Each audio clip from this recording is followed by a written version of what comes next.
Kuliah keempat, lubang hitam tidak benar-benar hitam. Sebelum tahun 1970, riset saya pada relativitas umum terkonsentrasi pada pertanyaan, apakah terdapat singularitas pada dentuman besar? Namun pada suatu sore di bulan September tahun yang sama, tidak lama setelah hari kelahiran anak perempuan saya, Lucy, saya mulai berpikir tentang lubang hitam saat saya akan berangkat tidur. Kelumpuhan saya membuat proses ini berjalan lambat, sehingga saya memerlukan waktu yang sangat banyak. Pada saat itu, tidak ada definisi yang tepat menyangkut tempat-tempat dalam ruang waktu yang berada di dalam lubang hitam dan yang berada di luar. Saya telah mendiskusikan dengan Roger Penrose gagasan untuk mendefinisikan lubang hitam sebagai susunan dari peristiwa-peristiwa yang tidak memungkinkan sesuatu untuk lepas menuju jarak yang jauh. Definisi inilah yang sekarang secara umum diterima. Ini berarti bahwa garis batas dari lubang hitam adanya horizon peristiwa terbentuk dari garis cahaya yang gagal melepaskan diri dari pengaruh lubang hitam. Kasus ini seperti orang yang lari dari kejaran polisi dan tetap menjaga jarak sejauh satu langkah di depan polisi tanpa berusaha melepaskan diri dan menjauh. Tiba-tiba saya menyadari bahwa berkas sinar-sinar itu tidak dapat mendekati satu sama yang lain.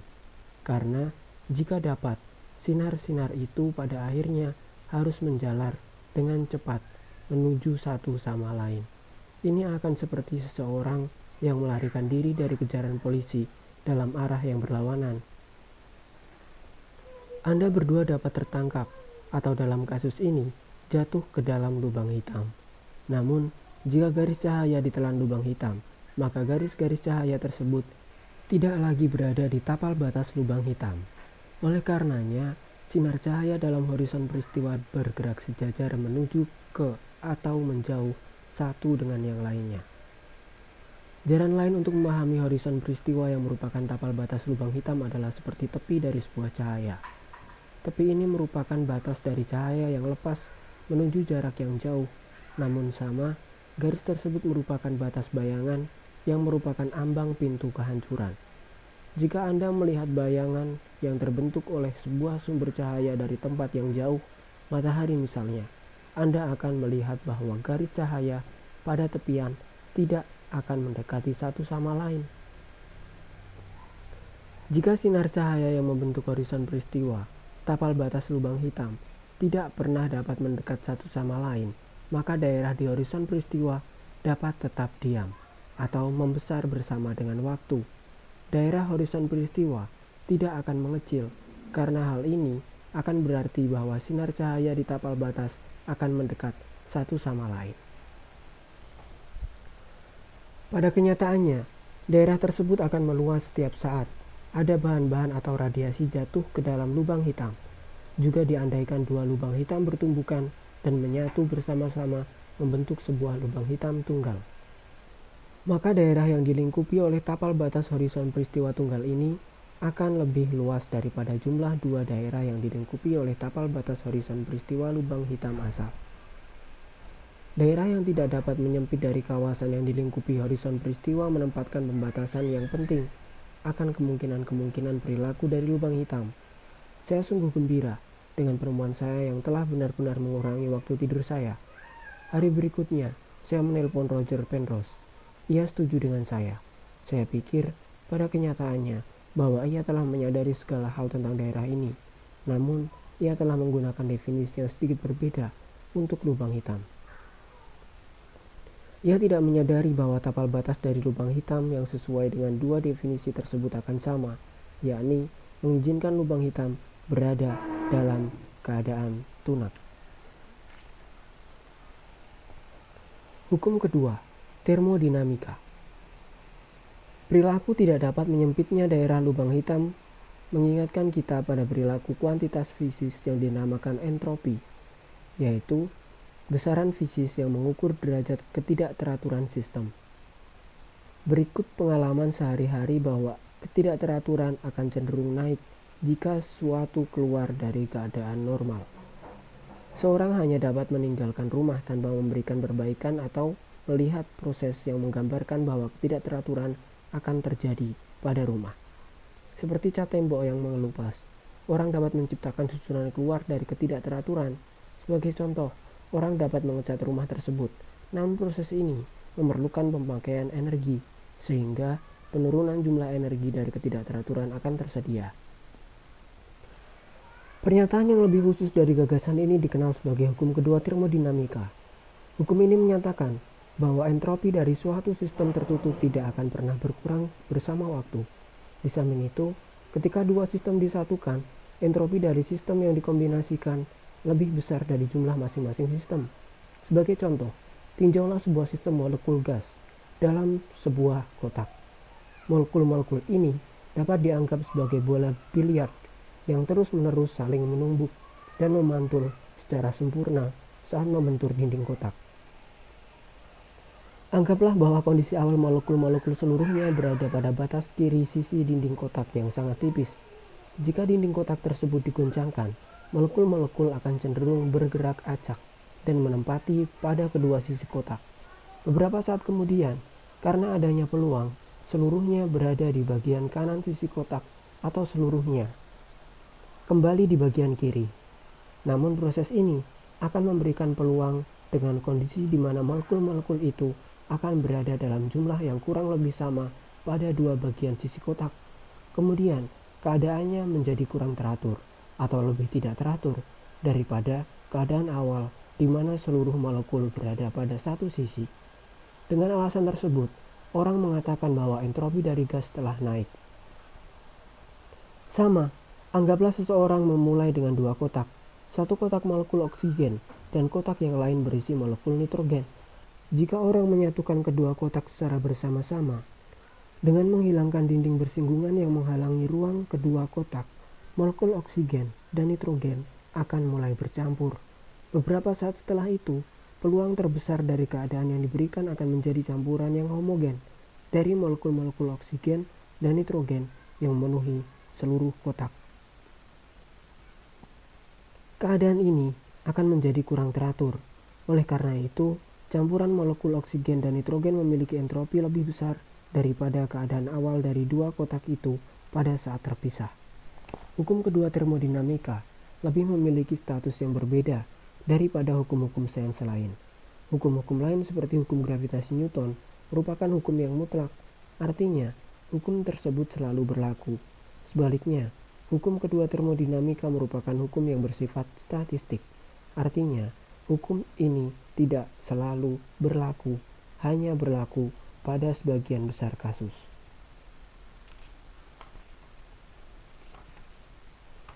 Peluang seluruh molekul gas dalam kotak akan berada pada satu posisi kotak dalam beberapa waktu kemudian adalah 1/sekian juta, tetapi ini mungkin terjadi.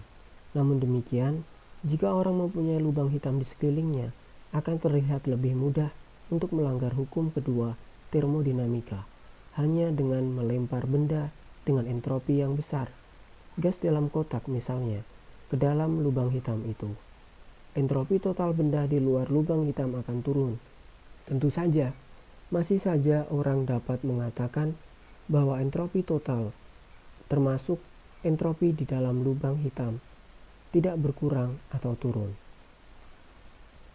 Namun, selama tidak terdapat jalan untuk melihat ke dalam lubang hitam, kita tidak dapat melihat besar entropi benda yang berada di dalam lubang hitam itu. Akan menjadi bagus dengan kenyataan itu, jika terdapat bagian yang khas pada lubang hitam, yang dengannya pengamat dari luar lubang hitam dapat menginformasikan beberapa besar entropinya. Ini seharusnya akan membesar kapanpun benda membawa entropi ke dalam lubang hitam. Mengikuti penemuan saya bahwa daerah horisan peristiwa meluas kapanpun benda jatuh ke dalam lubang hitam. Sebuah penelitian yang dilakukan oleh seorang pemuda dari Universitas Princeton bernama Jacob Bekenstein menegaskan bahwa luas dari horisan peristiwa merupakan ukuran dari entropi lubang hitam. Sebagaimana benda membawa entropi jatuh ke dalam lubang hitam, luas horisan peristiwa akan membesar, sehingga jumlah entropi benda-benda yang berada di luar lubang hitam dan daerah luas dari horizon peristiwa tidak akan pernah berkurang. Penegasan ini sepertinya terlihat untuk mencegah hukum kedua termodinamika dilanggar dalam sebagian besar kondisi. Namun terdapat kesalahan yang fatal. Jika lubang hitam memiliki entropi, maka lubang hitam itu seharusnya juga mempunyai temperatur. Namun sebuah benda dengan temperatur tidak nol harus memancarkan radiasi dalam laju tertentu. Berikut ini sebuah pengalaman sehari-hari.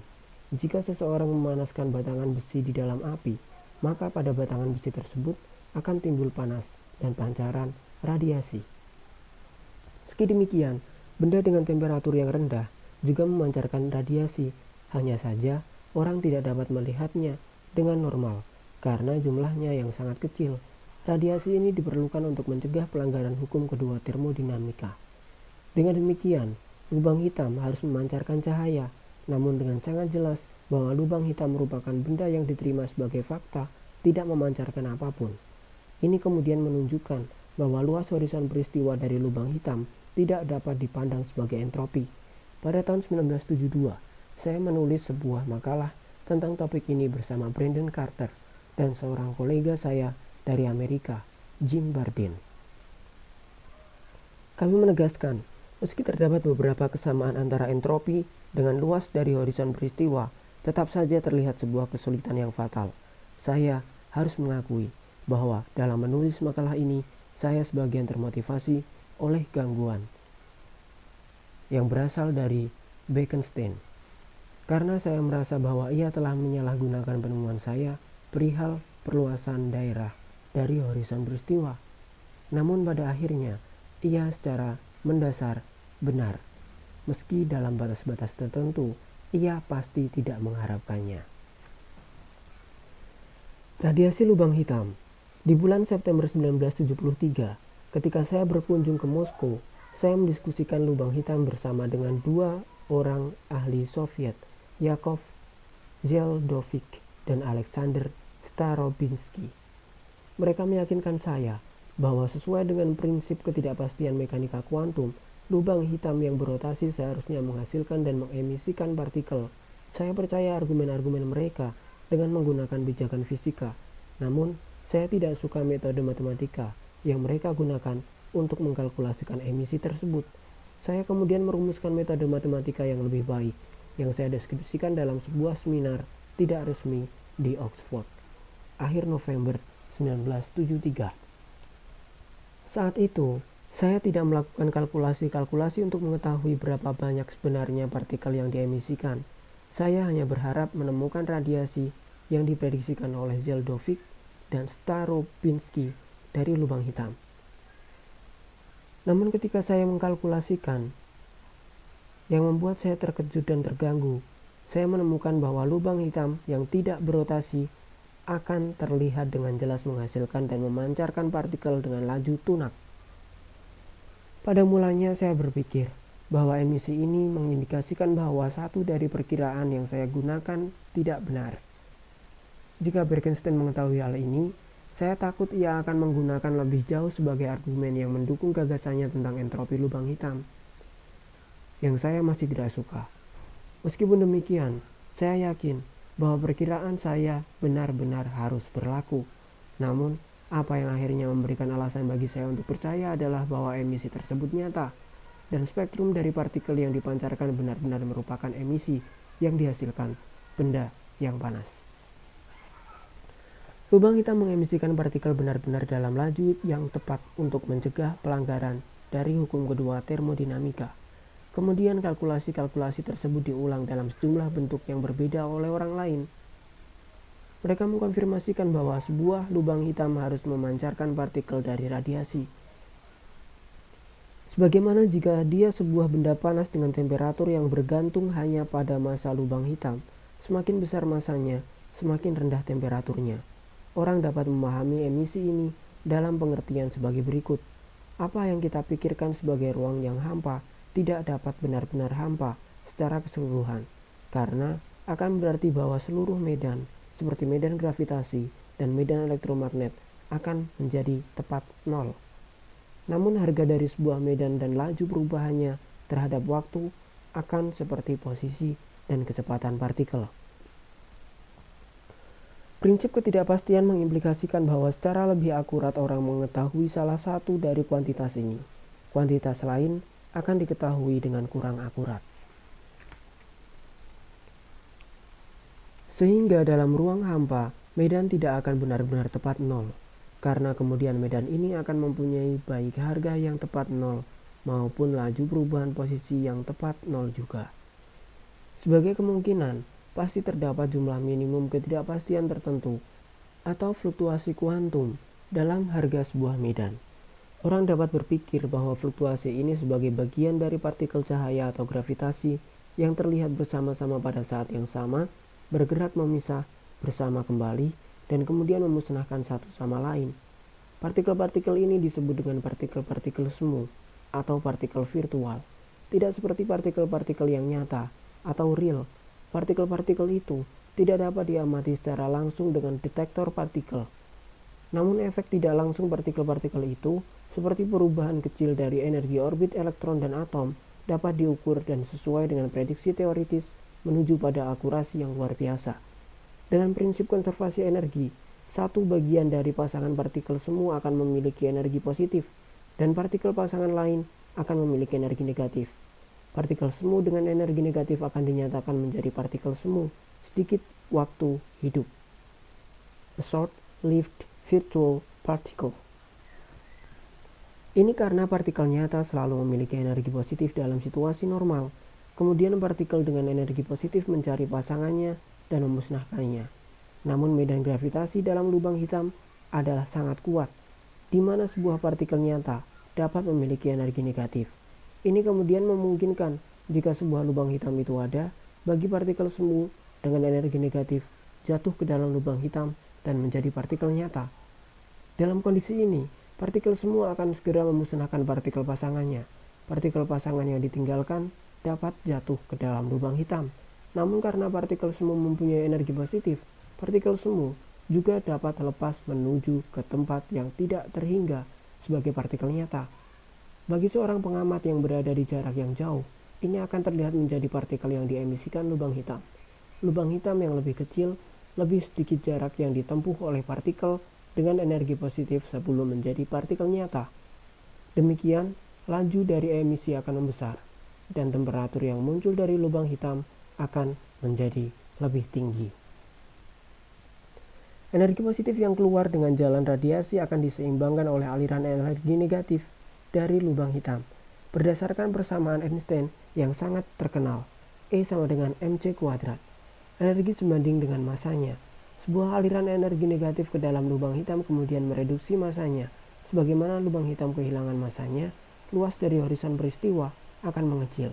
Namun, penurunan entropi lubang hitam ini lebih besar dari entropi karena radiasi yang diemisikan, sehingga hukum kedua tidak pernah dilanggar.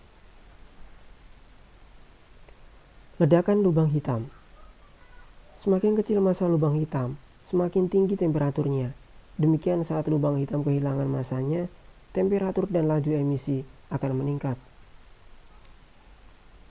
Dari kenyataan tersebut, laju kehilangan massa akan menjadi lebih cepat. Apa yang terjadi ketika massa dari lubang hitam yang pada akhirnya menjadi sangat kecil tidak dapat jelas. Dugaan yang paling masuk akal adalah bahwa lubang hitam akan lenyap secara keseluruhan dalam sebuah pancaran ledakan akhir yang sangat dahsyat, sebanding dengan ledakan dari jutaan bom hidrogen. Sebuah lubang hitam dengan massa beberapa kali massa matahari hanya akan mempunyai temperatur 10 juta derajat di atas nol absolut. Temperatur ini jauh lebih kecil dari temperatur radiasi gelombang mikro yang memenuhi alam semesta, sekitar 2,7 derajat di atas nol absolut, sehingga lubang hitam akan mengemisikan lebih sedikit daripada yang diserap. Meski perbedaannya sangat sedikit, jika alam semesta ditakdirkan seterusnya mengembang, temperatur dan radiasi gelombang mikro pada akhirnya akan menurun menjadi lebih kecil daripada temperatur lubang hitam. Lubang hitam kemudian akan menyerap lebih sedikit daripada emisi yang dikeluarkan dan mulai kehilangan massanya. Meskipun demikian, temperatur ini sangat rendah dan lubang hitam memerlukan sekitar 10⁻66 tahun untuk menguap sampai seluruhnya habis. Ini lebih lama daripada usia alam semesta yang hanya sekitar 10⁻10 tahun. Sebaliknya, sebagaimana telah kita pelajari dalam kuliah terakhir, Di sana terdapat lubang hitam primordial. Dengan massa yang jauh lebih sedikit daripada yang dihasilkan oleh keruntuhan pada irregularitas atau ketidakteraturan pada tahapan sangat awal dari alam semesta. Lubang hitam yang demikian akan memiliki temperatur yang lebih tinggi dan akan mengemisikan radiasi dengan laju yang lebih besar. Sebuah lubang hitam primordial dengan massa awal 1 miliar ton akan memiliki masa hidup kurang lebih sama dengan usia dari alam semesta. Lubang hitam primordial dengan massa awal lebih sedikit daripada gambaran tersebut dapat telah menguap secara keseluruhan. Namun, lubang hitam dengan massa sedikit lebih besar masih akan mengemisikan radiasi dalam bentuk sinar X dan sinar gamma. Sinar-sinar ini seperti gelombang cahaya, namun dengan panjang gelombang yang lebih pendek. Lubang hitam yang demikianlah yang pantas menyandang julukan hitam, benar-benar sangat panas dan mengemisikan energi dengan laju sekitar 10.000 megawatt. Satu lubang hitam yang demikian dapat mengoperasikan seluruh pembangkit tenaga. Hanya jika kita dapat menggunakan lubang hitam untuk menghasilkan tenaga dari keluarannya. Namun, ini akan menjadi lebih sukar. Lubang hitam akan memiliki massa sebesar massa sebuah gunung yang dikompresi menjadi seukuran inti atom. Jika Anda memiliki satu dari lubang hitam ini di permukaan bumi, tidak akan ada jalan untuk menghentikannya jatuh menembus lantai hingga mencapai inti bumi. Lubang hitam akan terus berosilasi menembus bumi dan kembali sampai pada akhirnya berada diam di tengah-tengah inti bumi. Sehingga satu-satunya tempat untuk meletakkan lubang hitam yang demikian di mana orang dapat menggunakan energi yang diemisikan adalah di orbit mengelilingi bumi. Dan satu-satunya cara di mana orang dapat menempatkan lubang hitam mengitari bumi harus memberikan gaya tarik dengan jalan menempatkan sebuah massa melayang yang besar di depannya sebagai penarik. Seperti sebuah wortel di depan keledai. Hal ini tidak terdengar seperti sebuah persoalan yang sangat praksis, setidaknya tidak di masa depan yang segera datang. Mencari lubang hitam primordial. Meskipun kita tidak dapat menggunakan emisi lubang hitam primordial untuk menghasilkan energi, kesempatan yang bagaimanakah bagi kita untuk dapat mengobservasi lubang hitam primordial? Kita dapat mencari sinar gamma yang diemisikan lubang hitam selama sebagian besar masa hidupnya. Meskipun sebagian radiasi yang dipancarkan dari lubang hitam primordial sangat lemah karena jaraknya yang cukup jauh, namun totalitas dari keseluruhan radiasi dapat terdeteksi. Tidak lama kemudian, kami menemukan semacam radiasi latar sinar gamma, namun latar tersebut mungkin dihasilkan oleh proses selain daripada lubang hitam primordial. Orang dapat mengatakan bahwa pengamatan-pengamatan dari radiasi latar sinar gamma tidak memberikan bukti positif bagi lubang hitam primordial. Namun mereka menginformasikan pada kita bahwa rata-rata tidak akan ada lebih dari 300 lubang hitam mini dalam setiap kubik tahun cahaya di alam semesta. Ini berarti bahwa lubang hitam primordial dapat terbuat tidak lebih dari 1/1.000.000 dari rata-rata kerapatan massa di alam semesta. Dengan langkanya lubang hitam primordial untuk diperoleh, ini dapat terlihat menjadi tidak seperti yang diharapkan, bahwa akan ada satu yang dekat dengan kita untuk dapat mengamatinya.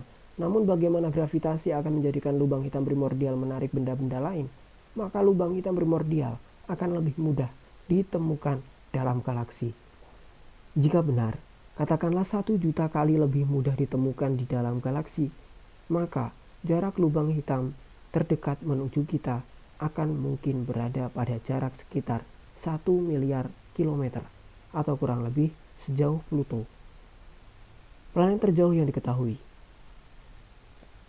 Pada jarak ini, masih akan sangat sukar untuk mendeteksi emisi tunak dari sebuah lubang hitam, meskipun emisi ini sebesar 10.000 megawatt. Untuk mengamati lubang hitam primordial, orang perlu mendeteksi beberapa kuanta sinar gamma yang datang dari arah yang sama dalam sebuah ruang yang rasional terhadap waktu.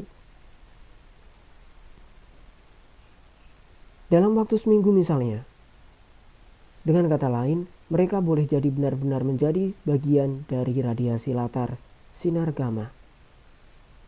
Namun prinsip kuantum Planck mengatakan pada kita bahwa setiap kuantum sinar gamma memiliki energi yang sangat tinggi karena sinar gamma memiliki frekuensi yang tinggi, sehingga untuk menghasilkan radiasi sebesar 10.000 megawatt tidak akan memerlukan banyak kuanta. Dan untuk mengamati kuanta-kuanta yang berjumlah sedikit yang datang dari sejarak planet Pluto akan memerlukan detektor sinar gamma yang lebih luas daripada detektor yang selama ini dibangun. Di samping itu, detektor-detektor tersebut harus berada di ruang angkasa karena sinar gamma tidak dapat menembus atmosfer. Tentu saja, jika sebuah lubang hitam yang sejarak Pluto telah sampai masa akhir hidupnya dan meledak, maka akan menjadi mudah untuk mendeteksi emisi ledakan akhir. Namun jika lubang hitam tersebut telah beremisi setidaknya 10 atau 20 miliar tahun, kesempatan untuk mencapai keadaan sangat akhir masa hidupnya dalam beberapa tahun ke depan akan sangat kecil. Ini dapat menjadi benar-benar sama beberapa juta tahun di masa lalu atau masa depan. Sehingga agar memiliki kesempatan yang masuk akal untuk mengamati sebuah ledakan sebelum beasiswa penelitian Anda habis, Anda harus mencari jalan untuk mendeteksi beberapa ledakan dalam sebuah jarak sekitar 1 tahun cahaya. Anda masih memiliki persoalan tentang diperlukannya detektor sinar gamma yang besar untuk mengamati beberapa kuanta sinar gamma yang berasal dari ledakan. Namun dalam kasus ini, bukan suatu keharusan untuk menentukan bahwa seluruh kuanta datang dari arah yang sama. Cukuplah untuk mengamati bahwa seluruh kuanta tersebut datang dalam interval waktu yang sangat pendek untuk dapat diyakini secara rasional bahwa kuanta-kuanta itu datang dari ledakan yang sama. Sebuah detektor sinar gamma yang mampu menandai sebuah lubang hitam primordial adalah keseluruhan atmosfer bumi. Kami dalam beberapa kasus tidak mungkin berhasil membangun detektor yang lebih besar ketika kuantum sinar gamma energi tinggi menumbuk atom-atom dalam atmosfer. Sinar gamma akan menghasilkan pecahan-pecahan atom yang berupa elektron-elektron dan positron-positron. Ketika menumbuk atom lain, sinar gamma itu kembali menciptakan lebih banyak pasangan elektron dan positron, sehingga orang menyebutnya dengan cucuran elektron atau electron shower.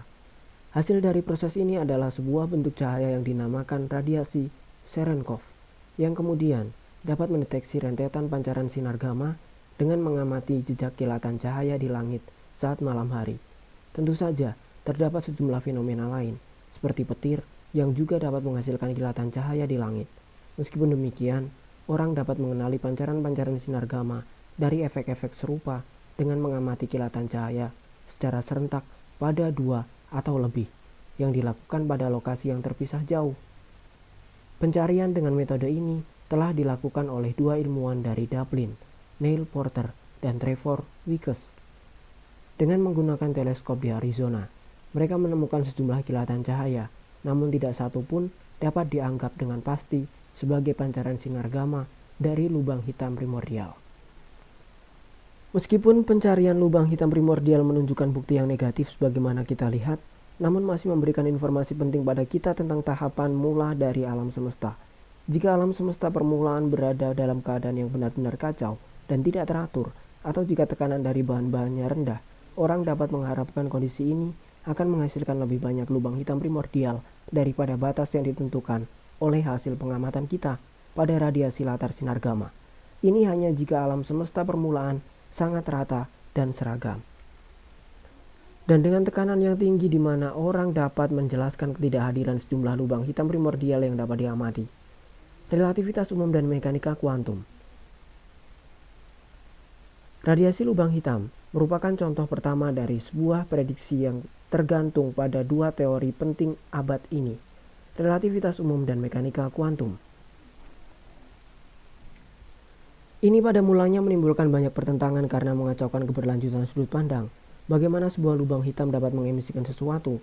Ketika pertama kali saya mempublikasikan hasil kalkulasi-kalkulasi pada sebuah konferensi di laboratorium Rutherford, dekat Oxford, saya disambut dengan rasa ketidakpercayaan. Pada akhir presentasi saya, ketua sesi John Taylor dari King's College London mengklaim seluruh teori saya tidak berarti dan terlalu mengada-ada. Ia bahkan harus menulis sebuah makalah untuk itu. Meskipun demikian, sebagian orang pada akhirnya termasuk John Taylor sampai pada konklusi bahwa lubang-lubang hitam harus memancarkan radiasi sebagaimana benda panas jika gagasan-gagasan lain kita tentang relativitas umum dan mekanika kuantum benar. Demikianlah, meskipun kami belum berhasil menemukan lubang hitam primordial, dan jika kami berhasil tetap terdapat perjanjian umum yang benar bahwa lubang hitam primordial akan tetap banyak sinar gamma dan sinar X. Jika kami lakukan dan menemukannya meskipun hanya satu, saya akan mendapat hadiah Nobel. Eksistensi radiasi dari lubang hitam serupanya mengimplikasikan bahwa peruntuhan gravitasi tidak sebagai akhir tak terbalikan sebagaimana pernah dipikirkan. Jika seorang astronot jatuh ke dalam lubang hitam, massa lubang hitam akan naik. Akhirnya, kesetaraan energi dari massa ekstra akan kembali ke alam semesta dalam bentuk radiasi. Demikianlah, dalam kalimat yang lebih mudah, astronot tersebut akan didaur ulang. Meskipun demikian, ini akan menjadi takdir yang buruk bagi astronot. Karena beberapa konsep waktu individu bagi astronot akan sebagian besar menuju pada akhir saat ia akan diperas di dalam lubang hitam. Bahkan jenis-jenis partikel yang pada akhirnya diemisikan oleh lubang hitam akan secara umum berbeda dari emisi yang berasal dari bahan-bahan yang menyusun astronot. Satu-satunya bagian dari astronot tersebut yang masih dapat bertahan akan menjadi massa dan energinya.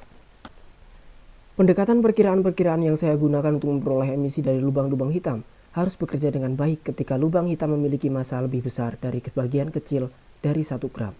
Meskipun demikian, perkiraan-perkiraan tersebut tidak akan berlaku di akhir masa hidup lubang hitam. Ketika masanya menjadi sangat kecil, hasil terakhir yang paling mungkin nampaknya adalah bahwa lubang hitam akan benar-benar menghilang, setidaknya dari kawasan alam semesta kita. Lubang hitam yang lenyap akan membawa astronot dan singularitas-singularitas yang berada di dalam lubang hitam. Ini merupakan indikasi awal bahwa mekanika kuantum memperbolehkan menghilangkan singularitas-singularitas yang telah diperbolehkan oleh relativitas umum klasik. Namun metode-metode yang saya dan orang lain gunakan pada tahun 1974 untuk mempelajari efek kuantum dari gravitasi tidak dapat menjawab pertanyaan-pertanyaan seperti apakah singularitas-singularitas akan terjadi dalam gravitasi kuantum. Mulai tahun 1975 ke depan, saya kemudian mulai membangun sebuah pendekatan yang lebih kuat bagi gravitasi kuantum berdasarkan gagasan Feynman tentang rangkaian-rangkaian peristiwa. Jawaban dari pendekatan ini menuju gagasan tentang asal mula waktu dan kepunahan alam semesta yang akan dideskripsikan dalam 2 kuliah berikutnya. Kita akan melihat bahwa mekanika kuantum memperbolehkan alam semesta memiliki permulaan yang bukan merupakan singularitas. Ini berarti bahwa hukum-hukum fisika tidak perlu runtuh pada permulaan alam semesta. Keadaan alam semesta dan isinya, sebagaimana diri kita, telah dengan sempurna ditentukan oleh hukum-hukum fisika sampai pada batas tertentu oleh prinsip ketidakpastian.